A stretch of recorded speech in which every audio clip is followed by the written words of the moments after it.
جی جی آپ کنٹینیو کریں, آپ اپنی بات مکمل کریں پھر میں سوال پوچھوں. وہ جانسن طارق بیٹھا ہوا ہے, وہ لڑکا بیٹھا ہے جس نے,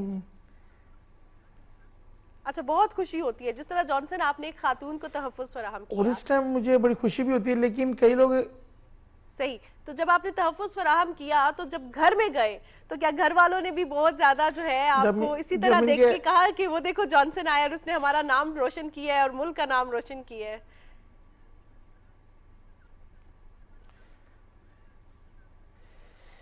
نہیں, اس ٹائم تو گھر والوں کو اتنا نہیں پتا تھا, کہ میں نے بتایا بس ایسے ایسے یہ واقعہ ہوا. تو بعد میں جب میڈیاز پہ, سوشل میڈیا پہ یہ آیا نا, نیوز میں نہیں چلی, اس کے بعد گھر والے من کے فخر سے, ان کو فخر ہوتا ہے.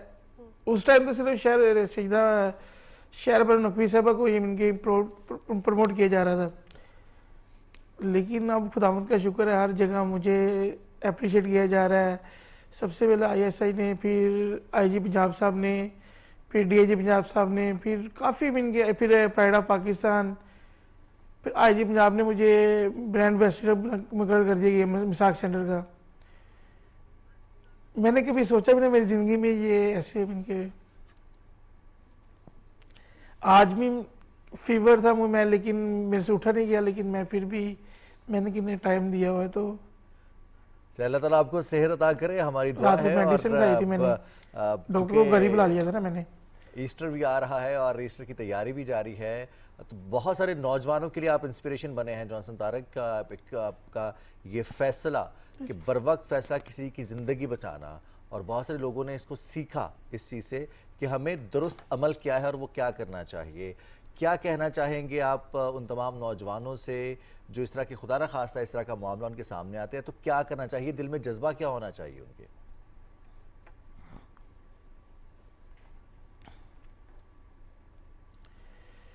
خدا نہ خواستہ اگر ایسا کسی کی زندگی میں واقعہ رونما ہو, تو کسی انسانی جان اتنی بھی عام نہیں ہے کہ اس کو بر وقت ایسے من کے مار دیا جائے. اگر ایسا آپ کی زندگی میں واقعہ رونما ہوتا ہے تو اس کی پہلے تحقیقات کریں, اسی ٹائم آپ کے من کے اداروں کو اطلاع کریں, اور اس کو قانون کے دائرے میں رہ کے کام کرنا چاہیے, نہ کہ ہم قانون کو اپنے ہاتھ میں لیں اور بعد میں ہم ایسا اقدام اٹھا لیں کہ بعد میں پچھتانا پڑے, جیسا کہ یہ آپ کو بھی مثال مل رہی ہے. صحیح, جانسن طارق جس طرح آپ نے بتایا کہ اب خواتین بھی گزرتی ہیں تو وہ بتاتی ہیں کہ ایسا وہ دیکھو جانسن طارق بیٹھا ہے. اسی طرح جو ہے گھر والوں نے بھی بعد میں بہت زیادہ جو خوشی کا اظہار کیا کہ رب تعالیٰ نے آپ کو عزت سے نوازا ہے. آخر میں مجھے یہ بتائیے گا کہ کیا آگے بھی یہی جذبہ ہے کہ اسی طرح سب کو تحفظ فراہم کریں گے؟ آپ ایمبیسڈر بھی سلیکٹ ہوئے ہیں, تو کیا اب کیا جذبہ ہے لے کے ان چیزوں کو, کہ کیا کرنا ہے, لوگوں کو بھی بتانا ہے کہ ایسے کرنا ہے یا نہیں جہاں پہ آپ کام کرتے ہیں, یا جو ہے اب جہاں پہ بھی دیکھیں گے اسی طرح اسی جذبے کے ساتھ آگے بڑھیں گے اور پاکستان کی جو بیٹیاں ہیں, پاکستان کے جو بیٹے ہیں, ان کو تحفظ فراہم کریں گے؟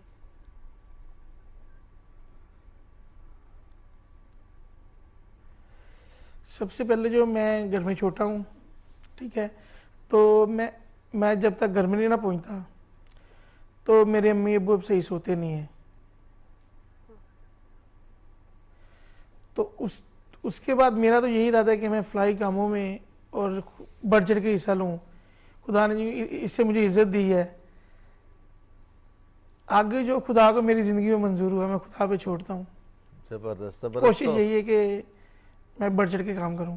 بالکل صحیح ہے. اب 23 مارچ کو پریڈ ہوئی, بڑی تعداد میں لوگ موجود تھے وہاں پر, اور آپ کے لیے سب لوگوں نے وہاں پر تالیاں بجائیں, اور آپ نے جو عمل کیا تھا, جو آپ کا اقدام تھا, یہ اس کو فخر کی سراہا بات گیا. ہے. تو کیا محسوس کیا اس دن؟ پورے پاکستان نے دیکھا, آپ لوگوں نے سوشل میڈیا پر دیکھا, آج ہمیں اعزاز حاصل ہو رہا ہے آپ سے ملاقات کرنے کا, اور ہماری وجہ سے بہت سارے لوگ آج آپ سے ملاقات بھی کر رہے ہیں. تو کیا جذبات تھے جب پریڈ میں تالیاں بجائی گئیں آپ کے لیے؟ Thank you.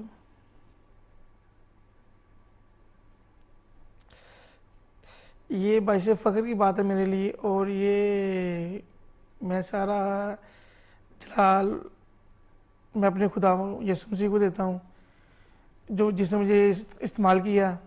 اور میں نے یہ کبھی سوچا بھی نہیں تھا کہ میں اس جگہ پہنچوں گا اور مجھے لوگ اتنا اپریشیٹ کریں گے, اور میں آپ کا بھی شکر گزار ہوں جنہوں نے مجھے انوائٹ کیا. بس یہ چیزیں میں لفظوں میں بیان بھی نہیں کر سکتا کہ میں کتنا خوش ہوں. ہماری دعا ہے اللہ تعالیٰ آپ کو اور بہت ساری خوشیاں عطا کرے اور ہم سب کے ہاتھ سے کچھ نہ کچھ ایسا ہو, اللہ تعالیٰ ہمیں توفیق عطا فرمائے کہ ہم دوسروں کی مدد کر سکیں, کیونکہ انسان کی مدد کے لیے انسان کو بھیجا گیا ہے اور انسان ہی دوسرے انسانوں کے کام آتا ہے, ان کے لیے آسانیاں پیدا کرتا ہے. جانسن طارق, بہت شکریہ, آپ نے وقت نکالا صبح پاکستان کے لیے, بیمار ہونے کے باوجود بھی آپ ہمارے ساتھ موجود رہے اور آپ نے اس بات کا ذکر بھی کیا کہ درست نہیں تھا, لیکن طبیعت ٹھیک نہیں تھی, لیکن اس کے باوجود میں نے چونکہ کمٹمنٹ کی تھی تو مجھے آنا تھا اور میں آیا. بہت سارے لوگ ایکسپیکٹ کر رہے تھے کہ جانسن طارق کو ہم جان سکیں, ان سے بات کر سکیں اور ہم نے ایگزیکٹلی, اور ہم نے آج ان سے گفتگو بھی کی ہے. اب دیکھیے دل صاف ہو تو آپ کو بہت سارے الفاظ, بہت سارے جذبات, ان کا اظہار کرنا بھی نہیں آتا, لیکن جذبات سچے ہوں تو آپ بر وقت فیصلہ بھی کر لیتے ہیں اور آپ ان جذبات کی وجہ سے بہت ساری قیمتی جانوں کو, بہت سارے املاک کا نقصان بھی بچا سکتے ہیں. بالکل, جس طرح آپ نے بات کی کہ بر وقت فیصلہ کر لیتے ہیں, تو بر وقت آپ کا ایک فیصلہ کتنی ہی جانوں کو بچا سکتا ہے, آپ کا معاشرے میں نام روشن کر سکتا ہے, ملک کا نام روشن کر سکتا ہے. اور تمام لوگوں پہ یہ ذمہ داری عائد ہوتی ہے کہ جہاں پہ انتشار, جہاں پہ فساد کسی بھی قسم کا پھیل رہا ہو, ہم نے وہاں پہ انٹروین کر کے اس کو روکنا ہے, اور جس حد تک جا سکتے ہیں روکنے کے لیے ہم نے یہ کرنا ہے. رضوان, اب دیکھا جائے تو رمضان المبارک ہے اور ہم دیکھ رہے ہوتے ہیں کہ روڈ پہ بھی اکثر لڑائیاں ہو جاتی ہیں, اور کیونکہ سارے لوگ رش میں ہوتے ہیں, تو ایسے میں ان لوگوں کا کردار بہت زیادہ اہم ہوتا ہے کہ جو رکتے ہیں اور دیکھ کے چلے جاتے ہیں. اگر آپ ان کو صلح صفائی میڈیشن کروا دیں تو بڑی ضروری یہ دیکھیں ہمارے معاشرے کی, ہمارے ریاست میں بسنے والے لوگوں کی کتنی بڑی انکلوژن ہے ان تمام اقلیتی برادری کے افراد کی, کہ وہ جو کام کر رہے ہیں وہ بطور انسان ہونے کے, بطور پاکستانی ہونے کے کر رہے ہیں. اس میں وہ کسی کے مذہب کے حوالے سے بات نہیں کرتے, کسی اور چیز کے حوالے سے بات نہیں کرتے, کہ کسی کا مذہب اگر مختلف ہے تو اس کی مدد نہیں کریں گے. تو یہی خوبصورتی ہے ہمارے اس معاشرے کی, جہاں پر بسنے والی تمام اقلیتیں اپنے تمام مذہبی جو ان کے جذبات ہیں, جو مذہبی عقائد ہیں, ان کو آزادی سے نہ صرف پرسو کرتی ہیں, سیلیبریٹ کرتی ہیں, بلکہ اپنی روایات اور اپنے جو تہوار ہیں ان کو بھی مناتی ہیں, اور پھر اسی معاشرے کا وہ ایک مستقل حصہ رہتے ہوئے یہیں پر زندگی بھی گزارتے ہیں, اور اس سوسائٹی میں بسنے والے باقی لوگ جو ہیں وہ ان کو اپریشیٹ بھی کرتے ہیں. بالکل جناب, اور اب جو ہے ہم پروگرام کا سلسلہ آگے بھی بڑھائیں گے, لیکن وقت ہوا ہے نیوز بریک کا, اور ہم نیوز بریک کی جانب بڑھیں گے اور اس کے بعد آئیں گے اور آپ کے ساتھ بات بھی کریں گے, کچھ دلچسپ اور بڑی ڈیفرنٹ سی خبریں بھی آپ کے ساتھ شیئر کریں گے, لیکن نیوز بریک کے بعد.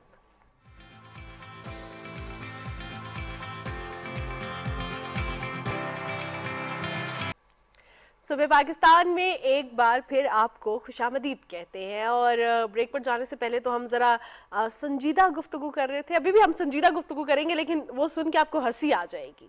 ہے تو سچ, لیکن ہنسی آ جاتی ہے جب آپ یہ سنیں رضوان کے دو بڑے عمر کے لوگ جیسے میں اور رضوان اور کسی کھلونا گاڑی پہ بیٹھے ہوں, تو آپ سوچیں کہ آپ کو کیا فیل ہوگا. ہنسی تو آئے گی, لیکن یہ بڑی دلچسپ اور مزیدار سی بات ہے. اور اس میں لوگوں نے کوشش کیا جی, انہوں نے سب سے پہلے تو ان کو بتایا Guinness book of world record والوں کو کہ اس طرح کا کوئی ریکارڈ نہیں ہے, آپ کی کیٹیگری بھی نہیں ہے کہ کھلونا گاڑیوں پر سفر کر سکیں. اب یہ دو سہیلیاں ہیں اور انہوں نے سب سے پہلے تو Guinness book of world record کو اس طرف توجہ دلائی, اور پھر ان کھلونا گاڑیوں کا استعمال کرتے ہوئے انہوں نے سفر کا آغاز کیا, اور روایتی طریقے سے اس کو ڈرائیو کرتے ہوئے, کھلونا گاڑیاں استعمال کرتے ہوئے اب ان کا ٹارگٹ یہ ہے کہ وہ 500 میل تک کا سفر کریں گی, جس کے بعد یہ ریکارڈ بنے گا. ابھی ریکارڈ بنا نہیں ہے, لیکن ریکارڈ بنانے کی کوشش جو ہے وہ جاری ہے. اور امریکی ریاست فلوریڈا سے تعلق رکھنے والی یہ دو سہیلیاں ہیں, کیسی ایرین اور لارین, اور انہوں نے کیا کیا کہ انہوں نے ایک جگہ سے جا کے 2 کھلونا گاڑیاں لیں, اور کھلونا گاڑیوں پہ ان کا کہنا یہ ہے کہ یہ 500 میل سفر کر کے Guinness book of world record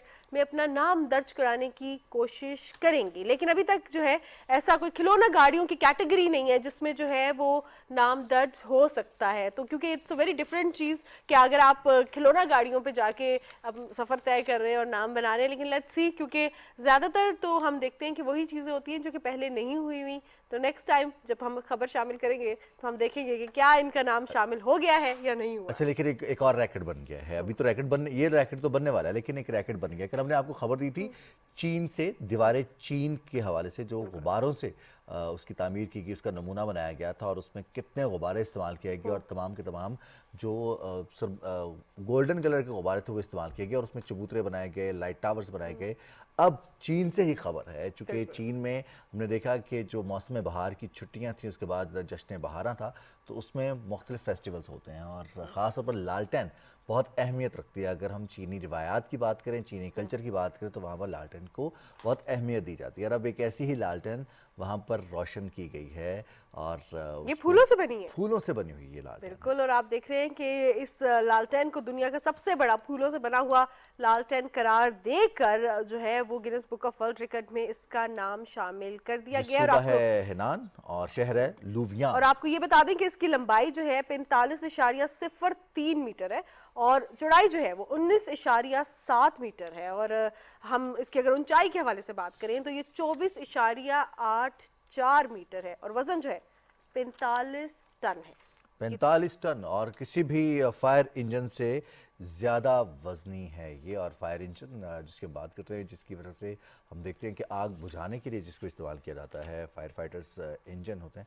اب جی, اب یہ خبریں تھی دنیا بھر میں اتنا کچھ ہو رہا ہے, اور ہماری کوشش ہوتی ہے کہ جو مختلف ہوتا ہے دنیا بھر میں وہ آپ تک پہنچائیں, اور ساتھ ساتھ ہم آپ کی ملاقات کچھ ایسے لوگوں سے کروائیں جو بیک وقت دو مختلف کام کر رہے ہوتے ہیں. بہت سارے لوگوں کو اللہ تعالیٰ نے یہ صلاحیت دی ہے کہ ان کے پاس مختلف ملٹی ٹیلنٹڈ ہوتے ہیں, وہ ایک کام کے ساتھ دوسرا کام بھی کر لیتے ہیں, اور بیک وقت 2 یا 3 کام بھی کر لیتے ہیں. جیسے بہت سارے لوگ یہ کہتے ہیں کہ ہم تو ملٹی ٹیلنٹڈ ہیں, ہم ڈرائیو کرتے ہوئے میوزک سن لیتے ہیں, یا پھر ہم ڈرائیو کرتے ہوئے گفتگو بھی کرتے ہیں. لیکن رضوان, اگر ہم اس کو ایسے کہہ دیں کہ کچھ عشق کیا اور کچھ کام کیا, تو کچھ وہ عشق بھی کر رہے ہیں اور کچھ کام بھی کر رہے ہیں, اور جو ہے وہ 2 جابز نہیں کر رہے, کیونکہ یہ الاؤڈ نہیں ہے. ہم یہاں پہ ڈسکلیمر چلا دیتے ہیں. وہ کچھ عشق کر رہے ہیں اور کچھ کام کر رہے ہیں, شاعری بھی کر رہے ہیں اور کام بھی کر رہے ہیں, اور سرکاری جو پاکستان کے ادارے ہیں ان سے منسلک رہے ہیں. آج کل جو ہے federal employees benevolent and group insurance میں وہ اپنی جو ہے خدمات سر انجام دے رہے ہیں, لیکن ساتھ میں وہ کرتے ہیں شاعری بھی, اور لوگوں کا جو دکھ درد ہے وہ شاعری کے ذریعے بیان کرتے ہیں. جو ہماری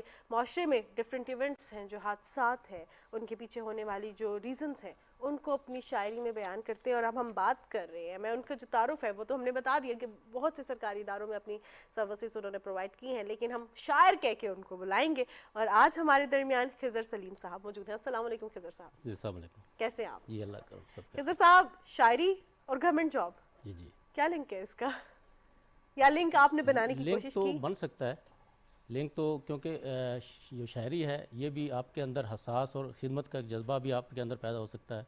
تو گورنمنٹ سرونٹ میں تو ہے ہی خدمت, تو وہ تو آپ خدمت ہی کرتے ہیں لوگوں کی. اگر اصل میں تو خدمت ہے, تو شاعری اور ساتھ ہو جائے تو آپ کا ویسے شاعر کا دل تو حساس ہوتا ہے, تو سینسٹیو ہوتا ہے, تو وہ بہت ساری چیزیں اپنی خدمت میں اس کو اور اجاگر کر دیتے ہیں. ہمارے ناظرین یہ جاننا چاہیں گے کہ خضر سلیم پہلے شاعر تھے یا پہلے سرکاری ملازم ہوئے؟ جی اچھا, پہلے تو آپ کا بہت شکریہ, آپ لوگوں نے مجھے موقع دیا, اور پاکستان ٹیلی ویژن کا خاص طور پہ جو ادب کو فروغ دینے میں کردار ادا کر رہا ہے, تو ہم پاکستان ٹیلی ویژن کو ایز اے نیشنل جو ٹیلی ویژن کا حق ادا کر رہا ہے, تو اس کے لیے مبارکباد کے مستحق ہیں. اور میں دیکھ رہا تھا کہ اب 21 مارچ کو بھی شاعری کا قومی دن تھا, جس میں آپ نے مختلف شعراء کو بلا کے, تو وہ قابل تحسین بات ہے. تو ڈیفینیٹلی شاعر جو ہوتا ہے وہ بنتا نہیں ہے, شاعر ہوتا ہے یا نہیں ہوتا. اچھا, تو میں ظاہر پہلے شاعر ہی تھا, تو یہ جو جراثیم ہوتے ہیں یہ انسان میں ہوتے ہیں, تو چلتے رہتے ہیں وقت کے ساتھ. پھر کچھ گرد زماں میں انسان ایسا ڈوب جاتا ہے کہ وہ پیچھے چلی جاتی ہیں, اور جو روزگار کا سلسلہ ہے وہ آگے آ جاتا ہے. تو یہ کچھ عرصہ دب گیا تھا, سرکاری نوکری میں آ گئے, مختلف وزارتوں میں کام کرتے رہے. پھر ایسا دوستوں نے, آپ جیسے لوگوں نے, سوشل میڈیا نے, اور کچھ استاد ملے, انہوں نے کہا کہ یار اس کو آگے, شعر تو کہتے رہتے تھے, تو انہوں نے کہا جی اس کو آگے لے کے چلیں, تو ذرا اس کو اس میں لے کے فارمل سیٹ اپ میں لے آئیں. تو بس پھر یہ 2-3 سال سے میں اب ہوا, مطلب اس کو آپ کا کنٹینیو کیا ہوا ہے. زبردست. اس میں ایک یوٹیوب چینل پہ لوگ پسند کرتے ہیں, ایک مشاعرے میں جاتے ہیں. وقت کیسے نکال لیتے ہیں؟ ہاں وقت والی بات ہے. وقت جو وہ بچوں والا ہے وہ ہم شاعری کو دیتے ہیں, کیونکہ آفس والا تو وقت ظاہر ہے آفس میں ہوتا ہے, تو اس کے بعد جو ہمارا شام کا جو دوسرا وقت وہ ہم شاعری کو دیتے ہیں. تو اس میں ان کا بھی بڑا رول ہے کہ وہ مجھے موقع دیتے ہیں بچے کہ جی آپ اس میں لیں. تو لیکن میں آپ سے یہ بھی جانوں گی کہ جو وقت ہے یہ کیسے دیتے ہیں؟ کمرہ بند کر کے, اندھیرا کر کے کوئی کچھ لکھتے ہیں, یا جو ہے اکثر اوقات آپ کسی جگہ پہ بیٹھے ہیں, کسی محفل میں بیٹھے ہیں, اور لوگوں کی جو ایک دوسرے سے گفتگو ہے اس کو آپ ایبزارب کر رہے ہیں, سمجھ رہے ہیں, اور پھر کچھ لکھتے ہیں؟ کیسے لکھتے ہیں؟ اچھا, شاعری کا کوئی وقت نہیں ہوتا. شاعری میں آفس میں بیٹھا ہوں, کام کر رہا ہوں, کوئی چیز ایسی دیکھی, کوئی آپ کو کوئی ایسی آپ نے مشاہدہ, کیونکہ شاعر آبزرور بڑا اچھا ہوتا ہے, تو وہ آپ کو چیز ہوئی تو آپ کو وہ آمد ہو جاتی ہے, تو آپ اسی وقت بھی لکھ لیتے ہیں. کبھی آپ کام کر رہے ہوتے ہیں, کچھ ایسا فکرہ ذہن میں, کوئی مصرع ذہن میں آ جاتا ہے, تو ہم وہ اسی وقت وہ لکھ لیتے ہیں. تو یہ شاعری کا وقت نہیں ہوتا، کیونکہ سوچ کے شاعری تو نہیں ہوتی، وہ ہم کرافٹ تو نہیں ہے، وہ آپ کا تخلیقی پن ہے، وہ آپ کے اندر ہوتی ہے. تو بس تھوڑا سا اس میں کرافٹنگ ہوتی ہے جو رموز کے یا اوزان کے حساب سے، لیکن یہ ہے کہ شاعری کا وقت نہیں ہوتا. تو یہ ہے کہ یہ تو اکیلا پن یا سالٹری تو ضروری ہوتی ہے شاعری میں، بیٹھتے ہیں سوچتے ہیں. تو خضر صاحب، بہت سے لوگ کہتے ہیں کہ کوئی بھی فیلڈ ہو اس میں استاد کا ہونا بہت ضروری ہے، اور شاعری ایک ایسی چیز ہے جس میں آپ نے اذان کی بات کی ہے، زمین کی بات کی ہے، تو ان کی درستگی بہت اہم ہوتی ہے. پھر جو خیالات ہیں ان کو پنپنا یا پھر ان خیالات میں کلیئرٹی بہت زیادہ ضروری ہوتی ہے. تو استاد شاعری میں کسی کو بنایا، سیکھا، یا غیر روایتی اساتذہ سے ہی رہنمائی لیتے رہے؟ نہیں، بالکل صحیح ہے. میرے استاد ہیں یہاں پہ ایک بڑے اچھے سجاد لاکھا صاحب ہیں، بڑے اچھے شاعر ہیں. وہ پچھلے دنوں ان کا ایک لاہور میں اسپیشل ان کے لیے as a guest of honour وہ ہوا تھا، تو وہ میرے ان سے میں سیکھتا رہتا ہوں. اچھا، پھر وہ مختلف چیزیں میں ان کو دکھاتا ہوں. ایاز جعفری صاحب ہیں، ڈاکٹر ایاز جعفری صاحب لاہور میں ہوتے ہیں، ان سے بھی لیتے رہتے. تو استاد کے بغیر تو آپ نہیں چل سکتے. پھر انہوں نے کچھ بکس ہیں جیسے دیوان ساغر ہے، وہ آپ پڑھتے ہیں. وہ استادوں نے مجھے کہا کہ اس کو آپ نے نصاب کے طور پر لیں، ان بکس کو، دیوان غالب کو، دیوان ساغر کو. تو وہ چیزیں آپ پڑھیں گے تو آپ کی اپنی روانی بھی آتی ہے، آپ میں وسعت بھی آتی ہے، آپ کی شاعری میں، اور گہرائی بھی آتی ہے. تو استاد کے بغیر تو آپ نہیں چل سکتے. بالکل. خضر صاحب کن چیزوں پہ لکھتے ہیں؟ رومانٹک شاعری ہے، ریولوشنری شاعری ہے، درد کو بیان کرتے ہیں، حادثات کو بیان کرتے ہیں، خوشی کو بیان کرتے ہیں، کیا بیان کرتے ہیں؟ شروع میں تو آپ رومانوی اس پہ جاتے ہیں. تو ابھی میرا تھوڑا سا عشق مجازی سے عشق حقیقی کی طرف بھی وہ ہے. تو اچھا، پھر جیسے جو چیزیں آپ کا جو جبر، جو تفاوتیں یا جو ڈسکرمنیشنز آپ کی سوسائٹی میں، معاشرے میں ہو رہی ہوتی ہیں، وہ زیادہ اثر کرتی ہیں. ابھی میں جیسے ابھی آپ ذکر کر رہا تھا کہ وہ اے پی ایس کا واقعہ ہوا، تو وہاں پہ ایک بچے کی طرف سے میں ایک وہ شعر کہا، میں آپ کو ایک غزل کا شعر ہے آپ کو پیش کر دیتا ہوں کہ سارے نزاح میں میرا تو ذکر ہی نہ تھا، سارے نزاح میں میرا تو ذکر ہی نہ تھا، اس میں فقط بے موت ہی مارا گیا ہوں میں. تو یہ یعنی ان کا تو یہ ہوتا ہے. اچھا، پھر پچھلے دو نئے ستارے اس پہ آپ کا کلام چھپا ہے، اور اس میں بھی کچھ 65 کے شہداء کے حوالے سے آپ نے لکھا ہے. جی، وہ ایک ریڈیو پاکستان کا تھا، انہوں نے مجھے کہا تھا کہ ہم نے اس پہ کرنا ہے. تو یہ سپتمبر تھا، 6 سپتمبر، تو اس پہ میں نے وہاں ریڈیو پاکستان میں بھی پڑھا تھا وہ. تو اس کے علاوہ آپ کے ریڈیو کے وہ چینل ریڈیو پاکستان ہے، چائنا پاکستان دوستی کا، تو طارق شاہ صاحب نے آپ کے پروڈیوسر، وہ انہوں نے بلایا تھا، وہاں بھی میں نے پڑھا ہے. تو یہ ریڈیو پاکستان میں جاتا رہتا ہوں. کچھ ہمیں بھی سنانا پسند کریں گے؟ جی بالکل، میں آپ کو سناتا ہوں. ایک غزل ہے اپنی. جی. تو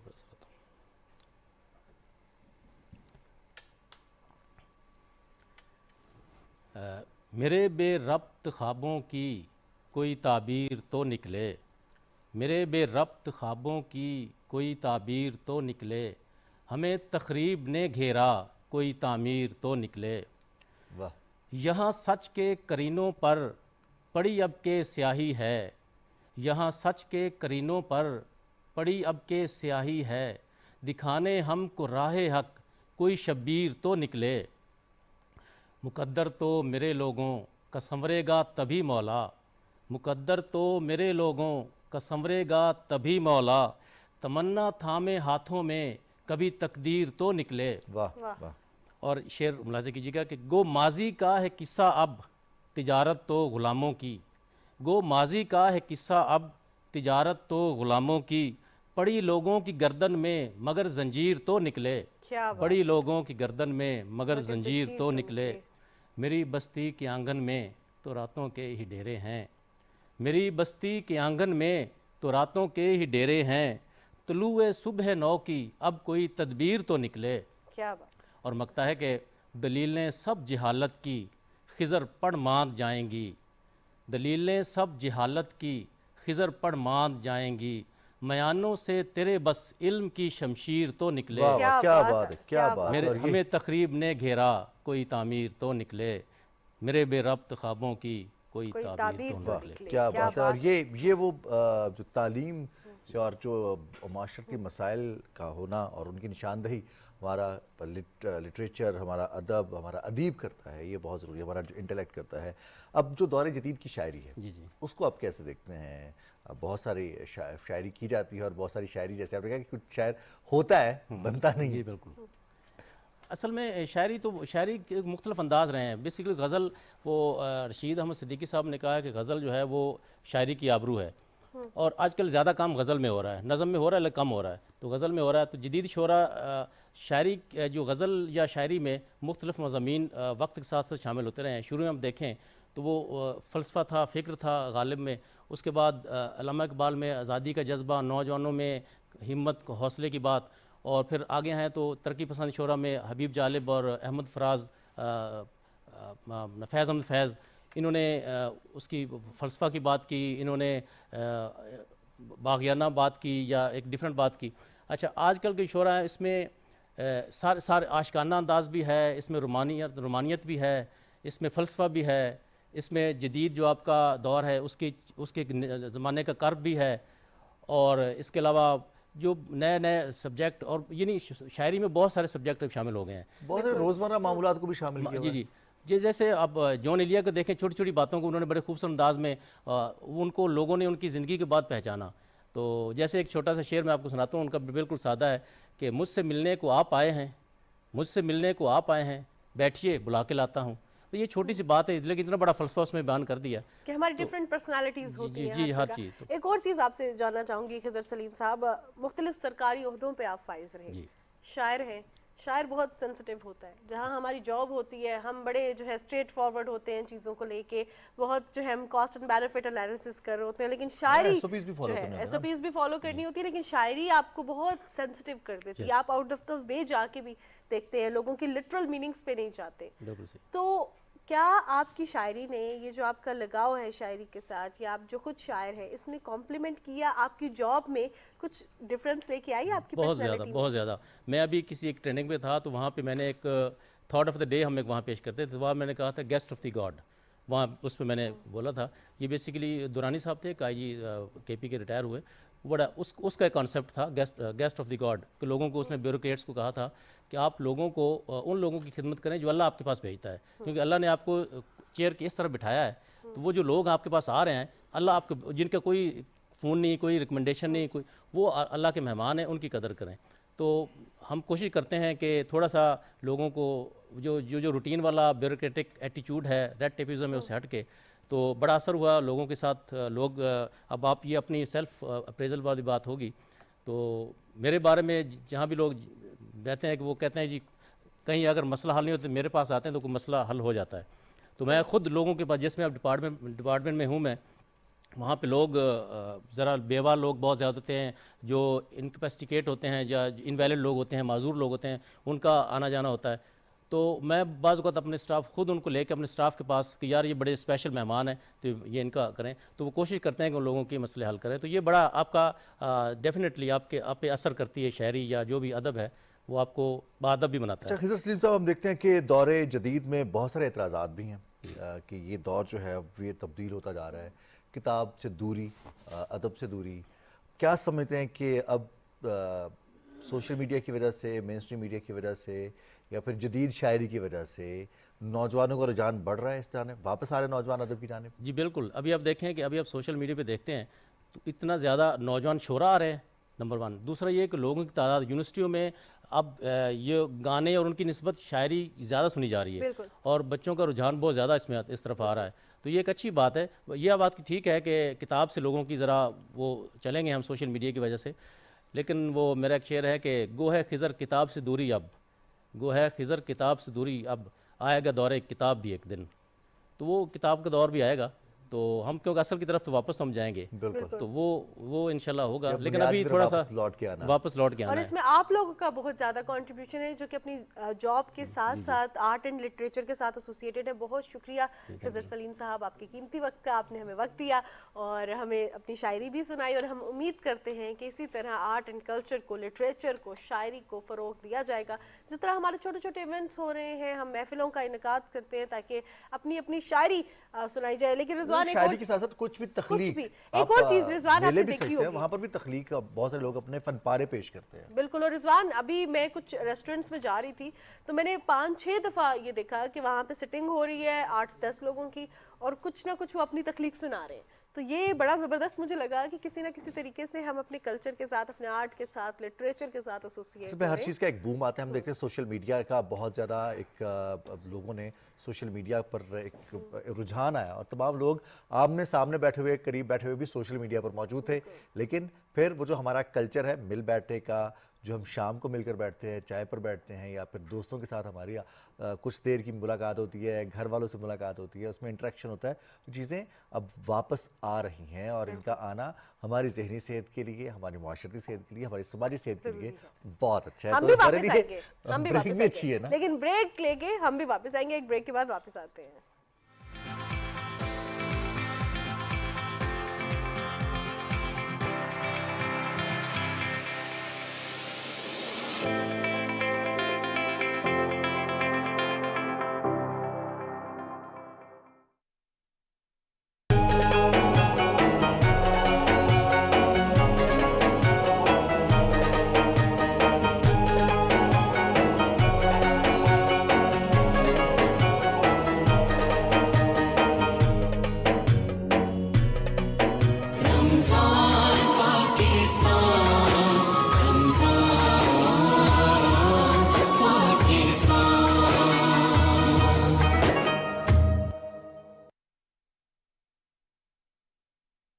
اس مبارک ماہ رمضان کا دوسرا عشرہ باعث مغفرت ہے. استغفر اللہ ربی من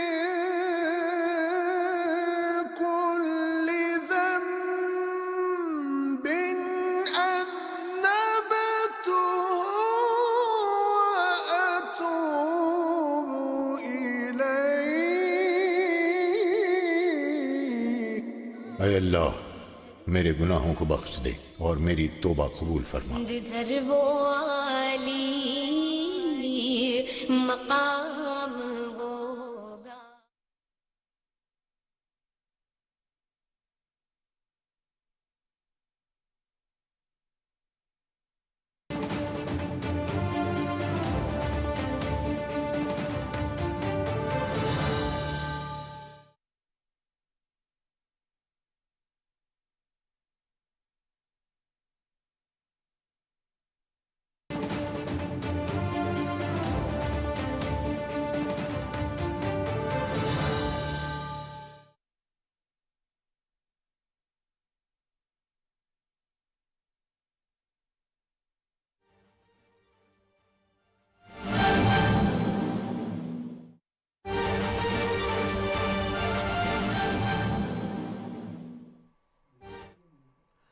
تازہ ترین خبر سے آپ کو آگاہ کر رہے ہیں. 25 اور 26 مارچ کے درمیان شب دہشت گردوں نے تربت میں پاک بحریہ کے PNS صدیق پر حملہ کرنے کی کوشش کی، جس سے سیکورٹی فورسز نے بر وقت مؤثر جوابی کارروائی کرتے ہوئے ناکام بنا دیا ہے. 4 دہشت گرد اس پہ مارے گئے ہیں. مزید تفصیل جانیں گے نمائندہ PTV نیوز عمران منصف خان سے. عمران، بتائیے گا اس واقعے کی کیا تفصیلات ہیں؟ ISPR نے کیا معلومات شیئر کی ہیں؟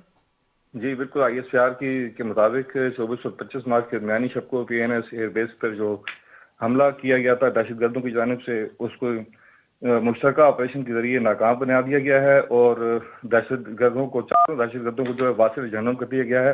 اور اس دوران 24 سالہ سپاہی نعمان جو ہے وہ بہادری سے ڈرتے ہوئے جام شہادت نوش کر گئے ہیں. اور سیکورٹی فورسز کا کہنا ہے کہ مسلح افواج ملک سے دہشت گردی کی لعنت ہر قیمت پر ختم کرنے کے لیے پرعزم ہے. جی بہت شکریہ عمران منصف، آپ ہمیں تفصیلات سے آگاہ کر رہے تھے. تربت میں PNS صدیق پر دہشت گردوں نے اپنے مضمون مزاحم کے مطابق کارروائی کرنے کی کوشش کی، جسے سیکورٹی فورسز نے بر وقت اور مؤثر جوابی کارروائی کرتے ہوئے حملے کو ناکام بنایا. 4 دہشت گردوں کو واصل جہنم کیا، جبکہ فائرنگ کے شدید تبادلے میں ایک جوان شہید ہوا ہے.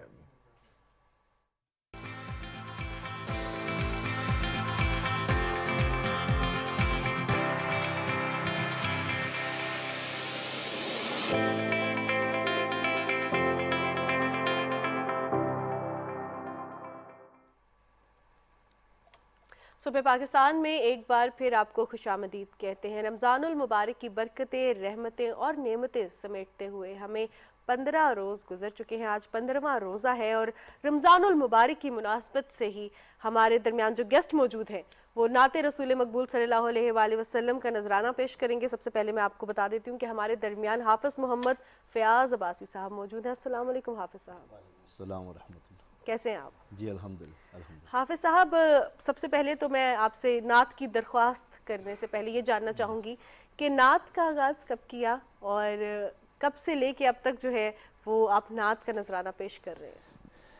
جی بسم اللہ الرحمن الرحیم. الحمدللہ بچپن سے نعت پڑھ رہا ہوں ماشاءاللہ، اور تقریباً اب 30-32 سال عرصہ ہو گیا ماشاءاللہ اور مختلف چینل پر، اور آج الحمدللہ آپ کے چینل پہ بھی حاضر ہوں. تو آج کیا ہم حضور اقدس کی خدمت میں ہدیہ پیش کر رہے ہیں نعت رسول مقبول صلی اللہ علیہ وسلم کی صورت میں؟ جی نعت پڑھتے ہیں. جی. کیا شان نبی ہے، صلی علی سبحان اللہ سبحان اللہ. ہے نور محمد نور خدا سبحان اللہ سبحان اللہ. سلطان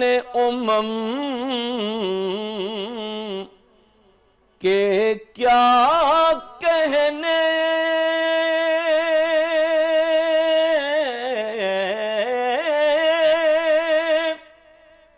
انداز کرم کے کیا کہنے، انداز کرم کے کیا کہنے، دشمن کے بھی حق میں محو دعا سبحان اللہ سبحان اللہ.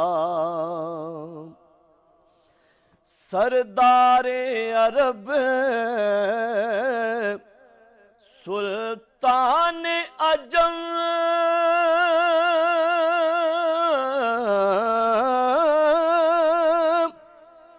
ایک چشم کرم عذرائے کرم، ایک چشم کرم عذرائے کرم، ہیں دو جگ تیرے مدح سرا سبحان اللہ سبحان اللہ.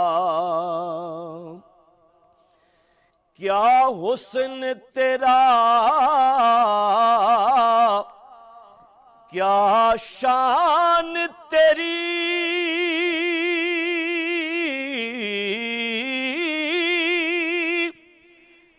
قرآن کرے کیا حسن تیرا، کیا شان تیری،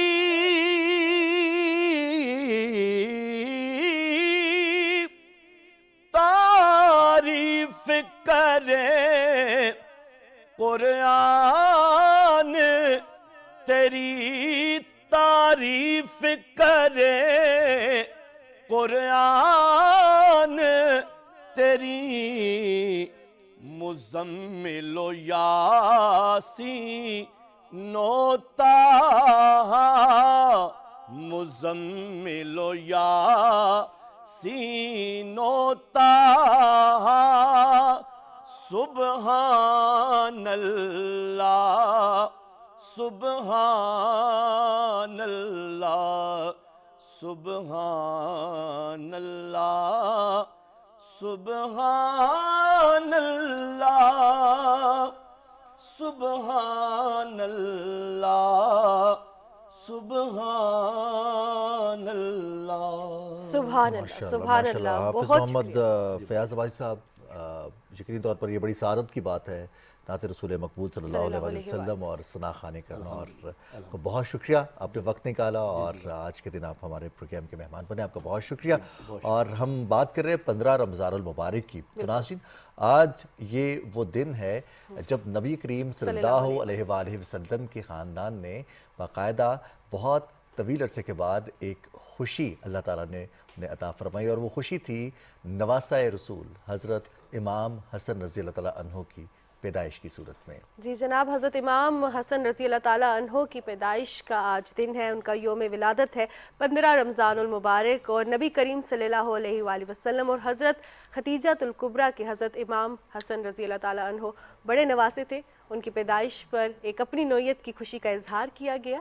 کیسے نبی کریم صلی اللہ علیہ وآلہ وسلم نے ذکر کریں گے نا کہ حضرت علی کرم اللہ وجہ اور حضرت فاطمہ الزہرا رضی اللہ تعالیٰ عنہا کے بڑے بیٹے، بڑے صاحبزادے حضرت امام حسن کی پیدائش کا دن ہے آج۔ بالکل جناب، اور اس حوالے سے بات کرنے کے لیے ہمارے درمیان مذہبی اسکالر علامہ شفاعت رسول موجود ہیں۔ السلام علیکم علامہ صاحب۔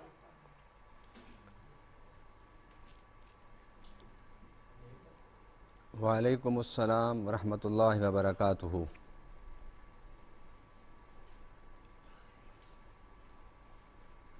علامہ صاحب، آپ سے جاننا چاہوں گی کہ نبی کریم صلی اللہ علیہ وآلہ وسلم نے حضرت امام حسین اور حضرت امام حسن جس طرح ان سے پیار کا اظہار کیا، وہ تو ہم اکثر پروگرام میں اس چیز کو شامل کرتے رہے ہیں، لیکن آج 15 رمضان المبارک ہے اور حضرت امام حسن کا یوم ولادت ہے۔ نبی کریم صلی اللہ علیہ وآلہ وسلم نے کیسے خوشی کا اظہار کیا اس دن پر؟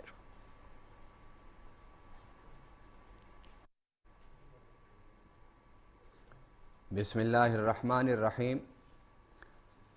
سیدنا امام حسن رضی اللہ تعالی عنہ وعلیہ السلام، سورہ آواز میرے کان میں دوبارہ آ رہی ہے، ذرا اس کو ٹھیک کریں۔ جی آپ کنٹینیو کیجئے گا پلیز علامہ صاحب۔ ہم علامہ شفاعت رسول سورہ کوثر کی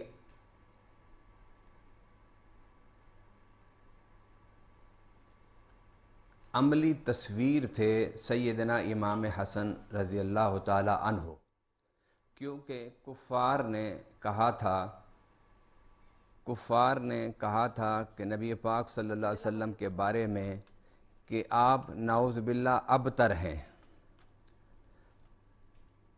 آپ رب العالمین نے اس کا جواب دیتے ہوئے ارشاد فرمایا، انا آتینا کل کوثر فصلی لربک ونحر ان شانئک ھو الابتر۔ اے پیارے نبی صلی اللہ علیہ وسلم، یہ آپ کو ابتر کہہ رہے ہیں کہ آپ کی نسل آگے نہیں بڑھے گی، یہ ان کی غلط فہمی ہے۔ ہم نے آپ کو کوثر عطا فرمایا ہے، اور اس کوثر کے تفسیر علماء کرام نے اس معنوں میں کی کہ جب اللہ تعالیٰ نے سیدنا امام حسن رضی اللہ تعالیٰ عنہ علیہ السلام کی ولادت ہوئی تو میرے آقا نے فرمایا یہ سورہ کوثر کی عملی تصویر ہے میرا نواسہ۔ سبحان اللہ۔ رسول اللہ صلی اللہ علیہ وسلم نے اسے کس طرح سیلیبریٹ کیا، وہ یہ کہ رسول اللہ صلی اللہ علیہ وسلم نے سیدنا امام حسن کو اپنی گود میں اٹھایا اور سب سے پہلے اپنے لعاب دہن کی گھٹی حضرت امام حسن کو عطا فرمائی، اور مولا علی نے نام رکھا حمزہ۔ تو رب العالمین نے نبی پاک صلی اللہ علیہ وسلم کو وحی بھیجی اور فرمایا کہ اے میرے پیارے نبی صلی اللہ علیہ وسلم، میں نے تیرے اس نواسے کا نام حسن رکھ دیا ہے۔ اور تاریخ انسانیت میں، تاریخ بشریت میں آپ سے پہلے کسی بھی انسان کا نام حسن نہیں تھا، اور حسن سے ہے کہ رب العالمین نے آپ کو ظاہری اور باطنی اتنا حسن عطا فرمایا تھا کہ رب العالمین نے آپ کا نام حسن رکھا۔ نبی پاک صلی اللہ علیہ وسلم جب امام حسن کی ولادت ہوئی تو امام حسن کی ولادت کے بعد اکثر وقت نبی پاک صلی اللہ علیہ وسلم یا تو امام حسن کو اپنے پاس رکھتے تھے یا حضرت امام حسن کے پاس سیدہ کائنات کے گھر میں رہتے تھے، اور ہر وقت امام حسن کے چہرہ انور کو نبی پاک صلی اللہ علیہ وسلم تکتے رہتے تھے. آپ اندازہ کیجئے کہ عقیقے کا اگر انتظام کیا سیدنا امام حسن کا تو وہ میرے آقا صلی اللہ علیہ وسلم نے کیا. مولا علی سے میرے آقا نے فرمایا کہ علی یہ بیٹا تیرا ہے لیکن اس کا نواسا، اس کا عقیقہ بھی میں کروں گا، اس کو گھٹی بھی میں دوں گا، اس کا نام بھی میں رکھوں گا. آپ اندازہ کیجئے کہ سیدنا امام حسن علیہ السلام کی جب ولادت ہوئی تو اس وقت، میرے کان میں آواز بہت زیادہ آ رہی ہے، اس وقت نبی پاک صلی اللہ علیہ وسلم نے اس وقت صحابہ کرام کو بلا کر آپ کا عقیقہ کیا، اور عقیقے کا مکمل خرچہ نبی پاک صلی اللہ علیہ وسلم نے کیا. یہ محبت تھی سیدنا امام حسن رضی اللہ تعالی عنہ سے کہ ان کی آپ نے اپنی حیات مبارکہ میں ساری ذمہ داریاں خود انہوں نے پوری فرمائی. آپ اندازہ کیجئے کہ امام حسن کی عظمت، شان اور قدر کا اس بات سے اندازہ کیجئے کہ اللہ تعالیٰ نے آپ کو اگر والد عطا فرمائے تو وہ جن کے بارے میں میرے آقا نے ارشاد فرمایا علی کل ایمان ہے، اور آپ کو والدہ عطا فرمائی تو وہ جس کے بارے میں ارشاد فرمایا کہ میری بیٹی فاطمہ میرے جگر کا ٹکڑا ہے. میری بیٹی فاطمہ کائنات کی عورتوں کی سردار ہے، اس دنیا میں بھی اور جنت میں بھی. اور سیدہ کائنات کی عظمت یہ ہے کہ قیامت کے دن پل صراط سے جب گزر ہوگا تو کسی کے لیے اعلان نہیں ہوگا مگر امام حسن کی اماں والدہ ماجدہ کے لیے اعلان ہوگا کہ اے اہل معاشر اپنی نظریں جھکا لو کہ سیدہ کائنات بنت رسول اور حسن حسین کی اماں کا گزر ہو رہا ہے. میں اس مقام پر سیدنا امام حسن رضی اللہ تعالی عنہ کی یہ بھی عظمت بتانا چاہتا ہوں کہ جب سیدنا امام حسن رضی اللہ تعالیٰ عنہ پیدا ہوئے، پھر ان کے 1 سال کے بعد امام حسین پیدا ہوئے، تو حضور صلی اللہ علیہ وسلم نے ان دونوں کو اپنے سامنے بٹھا کے ارشاد فرمایا الحسن والحسین سیدہ شباب اہل الجنہ، کہ نوجوانان جنت جو جوان اہل جنت ہوں گے ان کے سردار میرا حسن اور میرا حسین ہے. اور حدیث میں آگے فرمایا سوائے حضرت عیسیٰ علیہ السلام اور حضرت زکریا علیہ السلام، کیونکہ انبیاء کرام میں جو نبی جوانی میں دنیا سے رخصت ہو گئے، چلے گئے، وہ یہ 2 خالہ زاد بھائی تھے، سیدنا عیسیٰ اور سیدنا زکریا علیہ السلام. حضور صلی اللہ علیہ وسلم نے اس کو مینشن فرما دیا. اور حضرت امام حسن اور امام حسین رضی اللہ تعالیٰ عنہ کی جو عظمت اور شان اور فضیلت ہے، آپ کو ذخیرہ حدیث میں، ذخیرہ تفسیر میں ان کا ذکر دونوں کا اکٹھے آپ کو ملے گا. اس لیے میں بھی جب بھی اب ذکر کروں گا تو ان دونوں کا وہ فضیلت جو اکٹھے میرے آقا صلی اللہ علیہ وسلم نے بیان فرمائی اس کو میں آپ کے سامنے رکھوں گا. مثلا جب نجران کا وفد آیا اور نجران کے وفد سے حضور صلی اللہ علیہ وسلم نے مکالمہ فرمایا، اور مکالمہ فرمانے کے بعد پھر آپ صلی اللہ علیہ وسلم نے انہیں مباہلہ کی دعوت دی اور فرمایا قُلْ يَا أَهْلَ الْكِتَابِ تَعَالَوْا قُلْ يَا أَهْلَ الْكِتَابِ نَدْعُو أَبْنَاءَنَا وَأَبْنَاءَكُمْ، تم اپنے بچوں کو لے آؤ، میں اپنے بچوں کو لے آتا ہوں، تم اپنی عورتوں کو لے آؤ، میں اپنی عورتوں کو لے آتا ہوں. تو جب حضور صلی اللہ علیہ وسلم کو رب نے یہ کہا کہ آپ اپنے بیٹوں کو لے جائیں تو حضور صلی اللہ علیہ وسلم نے ایک ہاتھ پر امام حسن کا ہاتھ پکڑا اور دوسرے ہاتھ سے امام حسین کا ہاتھ پکڑا اور آپ ان کو لے کے مباہلہ میں چلے گئے. تو جب مباہلہ والوں نے، کرسچنوں نے دیکھا کہ یہ مباہلہ کرنے کے لیے آئے ہیں تو تاریخ اس بات کی شہادت دیتی ہے، قرآن کی تفاسیر اس بات کی شہادت دیتی ہیں، احادیث اس بات کی شہادت دیتی ہے کہ جو پہلے مباہلہ کے لیے تیار تھے اہل کتاب انہوں نے انکار کر دیا. تو میرے آقا صلی اللہ علیہ وسلم نے پوچھا کہ تم کیوں نہیں مباہلہ کرنا چاہتے ہم سے تاکہ حق اور باطل کا امتیاز اور فرق ہو جائے؟ تو انہوں نے کہا کہ ان 2 شہزادوں کے آنے سے پہلے ہم تیار تھے مباہلہ کے لیے، لیکن ان کے آنے کے بعد جب ہم نے ان کے چمکتے دمکتے چہروں کو دیکھا اب ہم مباہلہ نہیں کریں گے، اس لیے کہ ان دو شہزادوں کے ان کے نورانی چہرے بتاتے ہیں جو بھی دعا ان کے چہرے زبان مبارک سے نکل گئی وہ پوری ہو جائے گی، اور اگر انہوں نے ہمارے لیے کوئی بد دعا کر دی تو ہماری نسل اور ہمارا نشان قیامت تک کے لیے مٹ جائے گا۔ اب اس مقام پر اس حقیقت کو ذرا ذہن میں رکھیے کہ نبی پاک صلی اللہ علیہ وسلم کو ان دونوں سے بے حد پیار تھا، بے حد آپ ان سے شفقت فرماتے تھے۔ ایک موقع پر نماز عصر پڑھنے کے بعد حضرت ابو بکر صدیق باہر نکلے تو سامنے سے امام حسن رضی اللہ تعالی عنہ سے ملاقات ہو گئی۔ آپ نے انہیں اٹھایا اور اپنے کندھوں پر بٹھا لیا، اور کندھوں پر بٹھا کے مدینہ کی گلیوں میں چکر لگانے لگے جس طرح سیر کرائی جاتی ہے۔ تو حضرت علی سے ملاقات ہو گئی اور پوچھا کہ ابو بکر یہ کیا کر رہے ہو؟ تو سیدنا ابو بکر صدیق نے کہا کہ اے علی، میں نے چند دن پہلے اپنے آقا کو دیکھا ہے کہ وہ امام حسن کو کندھوں پر بٹھا کے مدینہ کی گلیوں میں سیر کرا رہے تھے، میں نے سوچا کہ مرنے سے پہلے حضور کی اس ادا پر عمل کر جاؤں، شاید اللہ تعالیٰ میری اسی عمل کی وجہ سے بخشش فرما دے۔ اندازہ کیجئے کہ سیدنا ابو بکر صدیق کا یہ عقیدہ تھا، یہ فکر تھی، یہ سوچ تھی کہ اگر میری کوئی اور ادا اور عبادت اللہ نے قبول نہ کی تو یہ ادا ضرور اللہ پسند فرمائے گا کہ جب میں اپنے کندھوں پر بٹھا کے امام حسن علیہ السلام کو سیر کرا رہا تھا۔ اور احادیث میں ملتا ہے کہ حضور صلی اللہ علیہ وسلم ایک دن گھر میں تھے، سیدنا امام حسن آ گئے تو آپ نے سواری بن کے امام حسن کو سوار کیا اور ان کو سیر کرائی اور ان کو گھر میں گھمایا اور پھرایا۔ سیدنا امام حسن بے مثل و بے مثال شخصیت تھی، حسن و جمال میں آپ کی مثال کوئی نہیں تھا، اس لیے تمام مورخین کہتے ہیں، مفسرین کہتے ہیں کہ سر کے بالوں سے لے کر ناف تک اگر کسی کو دیکھنا ہو مصطفیٰ کو وہ سیدنا امام حسن کو دیکھ لیں۔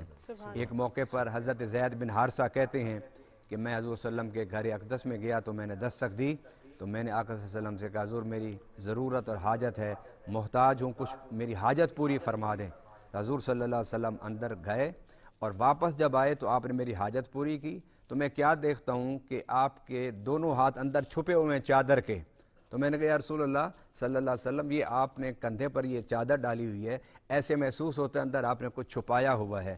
تو میرے آقا صلی اللہ علیہ وسلم نے جب چادر ہٹائی تو ایک ہاتھ پر امام حسن تھے اور دوسرے ہاتھ پر امام حسین تھے، اور میرے آقا صلی اللہ علیہ وسلم نے فرمایا کہ یہ علی اور فاطمہ کے اگر بیٹے ہیں تو یہ مجھ محمد کے بھی بیٹے ہیں۔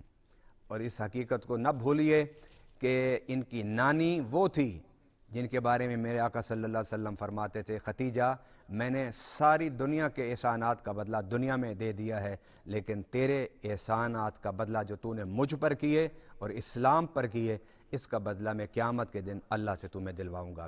اس لیے سیدہ خطیۃ الکبریٰ سلام اللہ علیہا کی اوصاف میں سے ایک بڑا وصف یہ ہے کہ آپ کا نام محسنہ اسلام تھا۔ یہ محسنہ اسلام کے نواسے تھے اور امام الانبیاء کے نواسے تھے، کل ایمان کے بیٹے تھے، نبی پاک کے لخت جگر کے بیٹے تھے۔ اور سیدنا امام حسن کے بارے میں اس حقیقت کو میں بیان کرنا ضروری سمجھتا ہوں کہ آپ اپنے نانا کی صفت سخاوت کے بہت بڑے مظہر تھے، بہت بڑے عظمت کا نشان تھے۔ آپ کے بارے میں آتا ہے کہ آپ ایک سفر میں گئے تو حضرت امام حسین بھی ساتھ تھے، حضرت جعفر بھی ساتھ تھے، تو وہاں ایک بوڑھے کی جھوپڑی میں گیا، اس نے دودھ پلایا تو انہوں نے کہا کہ دودھ تو آپ نے پلایا ہے، کچھ ہمیں کھلا بھی دو۔ تو اس نے کہا کہ اے مسافروں میرے پاس تو سوائے اس بکری کے کچھ نہیں، تم اسے ذبح کر کے کھا لو۔ تو انہوں نے ذبح کر کے کھا لی۔ جاتے ہوئے سیدنا امام حسن نے فرمایا کہ اگر کبھی کوئی ضرورت پڑے تو ہمارے پاس مدینہ آ جانا، ہم تیری ضرورت کو پورا کر دیں گے۔ جب اس کا خامد واپس آیا خاتون کا، اس نے کہا کہ وہ بکری کی طرح، اس نے کہا تو وہ تو مسافروں کو میں نے کھلا دی، اور وہ جاتے ہوئے یہ جملہ مجھے کہہ گئے تھے کہ مدینہ آنا۔ جب ان کی حاجتیں حد سے بڑھ گئیں وہ مدینہ گئے، سیدنا امام حسن سے ملے تو امام حسن علیہ السلام نے ان کو 1000 اشرفی دی اور 1000 بکری عطا فرمائی۔ پھر فرمایا کہ حسین کے پاس چلی جاؤ۔ حضرت امام حسین نے بھی 1000 اشرفی اور 1000 بکری پھر حضرت جعفر کے پاس گئیں۔ انہوں نے کہا کہ مجھے امام حسن نے بھیجا ہے، تو آپ نے 2000 اشرفیاں دیں اور 2000 بکریاں دیں۔ تو وہ واپس اپنے گھروں میں لوٹ گئے اور یہ کہتے ہوئے لوٹ گئے کہ مصطفیٰ کریم علیہ الصلاۃ والتسلیم کی سخاوت کی شان تو کون سمجھے گا. یہ ان کی اولاد کی سخاوت کی یہ حال ہے کہ ایک بکری ہم نے دی تھی، اس کے بدلے میں ہزاروں بکریاں اور ہزاروں اشرفیاں انہوں نے ہمیں عطا فرما دی. اور اس مقام پر ایک اور واقعہ بھی میں آپ کے سامنے رکھنا چاہتا ہوں. ایک سفر کے دوران آپ جا رہے تھے تو دوران سفر آپ نے دیکھا کہ ایک غلام ایک لقمہ خود کھاتا تھا اور ایک لقمہ اپنے کتے کو کھلاتا تھا. امام حسن نے اس سے پوچھا کہ تم کون ہو؟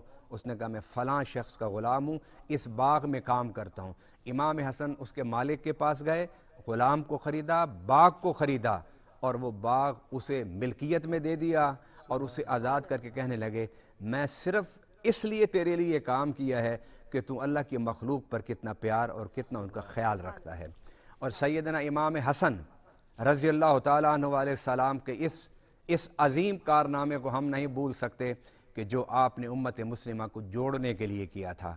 اور وہ کیا کہ لوگ اقتدار کے لیے اپنا سب کچھ لٹا دیتے ہیں، مٹ مر جاتے ہیں، مگر سیدنا امام حسن علیہ السلام کی یہ شان ہے کہ آپ نے حضور صلی اللہ علیہ وسلم کی امت، بلکہ فرمایا میں اپنے نانا کی امت میں اختلافات کو ختم کرنے کے لیے، انہیں جوڑنے کے لیے میں اقتدار کی حکومت کی قربانی دے رہا ہوں. آئیے، اگر فلسفہ حسینی یہ ہے کہ کربلا میں حق کے لیے کھڑے ہو کے گردن کو کٹا دینا ہے، تو فلسفہ امام حسن یہ ہے کہ دین کی اجتماعی مفاد کے لیے، امت کے اجتماعی مفاد کے لیے اختلافات کو مٹانے کی کوشش کرو، جھگڑے ختم کرنے کی کوشش کرو، قربانیاں دو، اقتدار کی قربانی دو، حکومت کی قربانی دو، اپنی انا کی قربانی دو، اپنے جذبات کی قربانی دو. اگر منبر و محراب سے وابستہ لوگ اگر سیدنا امام حسن علیہ السلام کے اس قربانی کو اور اس فلسفے کو سامنے رکھ لیں تو مذہب کی بنیاد پر بے شمار اختلافات کا خاتمہ ہو سکتا ہے، اور مذہب کی بنیاد پر ہم لوگ شیر و شکر ہو سکتے ہیں، مذہب کی بنیاد پر ہم ایک دوسرے کے ساتھ محبت کرنے والے بن سکتے ہیں. سیدنا امام حسن رضی اللہ تعالیٰ عنہ ایک دفعہ نبی پاک صلی اللہ علیہ وسلم کی بارگاہ عالیہ میں آئے اور کہنے لگے کہ نانا جان، یہ حسن کی تختی ہے، یہ میری تختی ہے، اس میں سے اچھی تختی کون ہے؟ میں آپ کو یہ بتانا چاہتا ہوں کہ ان نواسوں سے حضور کو تو پیار تھا ہی تھا، حضرت مولا علی کو بھی تھا، سیدہ کائنات کو بھی تھا، صحابہ کرام کو بھی تھا، یہ تو مخلوق تھے. آئیے خالق کتنا پیار کرتا ہے ان سے. دونوں نے تختیں سامنے رکھ دیں. آپ نے سوچا کہ اپنی اماں سے فیصلہ کرا لیتے، کہ اماں نے بھیجا تھا ابا کے پاس، ابا نے آپ کے پاس بھیجا. حضور سمجھ گئے کہ کوئی ان کا دل نہیں توڑنا چاہتا. فرمایا اچھا ٹھہرو. حضور کے پاس 7 دانے تھے تسبیح کے، آپ نے فضا میں اچھال دیے. فرمایا جو زیادہ اٹھا لے گا اس کی تختی اچھی ہوگی. حضور بھی نہیں چاہتے تھے کہ میں فیصلہ کروں، کیونکہ فیصلہ اگر کروں گا تو کسی ایک کو خوشی ہوگی، دوسرے کو رنج ہوگا. تو آپ نے 7 دانے جب اچھالے تو سب نے 3 اٹھا لیے. اب جو 7واں تھا وہ تلاش کرنے لگے تو وہ نہ ملا. حضور صلی اللہ علیہ وسلم نے اوپر دیکھا، مسکرائے تو سامنے جبرائیل بیٹھے تھے. کہا کہ اللہ نے مجھے بھیجا ہے اس سے پہلے کہ وہ 7واں دانہ زمین پر گرے اور ان شہزادوں میں سے کوئی ایک اٹھا لے، اس کو 2 حصوں میں تقسیم کر کے ایک حسن کے سامنے ڈال دو، ایک حسین کے سامنے. جب اس طرح پوزیشن ہوئی تو دونوں برابر ہو گئے. فرمایا جبرائیل یہ تم نے کیوں کیا؟ فرمایا کہ فاطمہ نہیں چاہتی تھی کہ ان میں سے کسی کا دل دکھے، مولا علی بھی نہیں چاہتے تھے کسی کا دل دکھے، حضور آپ بھی نہیں چاہتے تھے، تو رب نے کہا اس طرح فیصلہ کریں کہ رب بھی نہیں چاہتا کہ ان دونوں میں سے کسی کا دل دکھے. میں ان لوگوں کو یہاں نصیحت کرنا چاہتا ہوں. بہت شکریہ، آپ نے وقت دیا. اور آج کے دن 15 رمضان المبارک حضرت امام حسن رضی اللہ تعالیٰ عنہ کا یوم ولادت ہے. آپ بڑے نواسے ہیں آقا دو جہاں حضور اکرم صلی اللہ علیہ وآلہ وسلم، حضرت خدیجہ رضی اللہ تعالیٰ عنہ کے. اور جس طرح سے آپ کی زندگی ہمارے لیے نمونہ ہے حضرت امام حسن کی، ہم بطور نوجوان نہ صرف جنت کے سردار بلکہ اس دنیا میں بھی جو اعمال آپ نے کیے، جو راہ دکھائی نوجوانوں کو، اس سے ہم استفادہ کر کے اپنی زندگی کو آسان بنا سکتے ہیں. بالکل جناب، اور یہیں پہ اپنے پروگرام کا اختتام کریں گے. اپنی میزبان مانور قریشی اور رضوان علی احمد کو اجازت دیجیے. انشاءاللہ کل صبح آپ سے ملاقات ہوگی. اپنا بہت سارا خیال رکھیے گا. اللہ حافظ.